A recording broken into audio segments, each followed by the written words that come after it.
刚刚就有一个客人来啊，他就说老板，我那个车一直有那个后轮哒哒哒哒哒的声音，你知道吗？然后我就去帮他骑了一圈，我想说奇怪，怎么会有那个哒哒哒的声音？那声音像什么，你知道吗？像这样。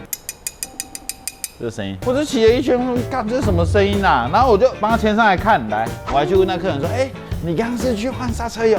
他说对了，你怎么知道？我就贴你的空气在上面，没有带走。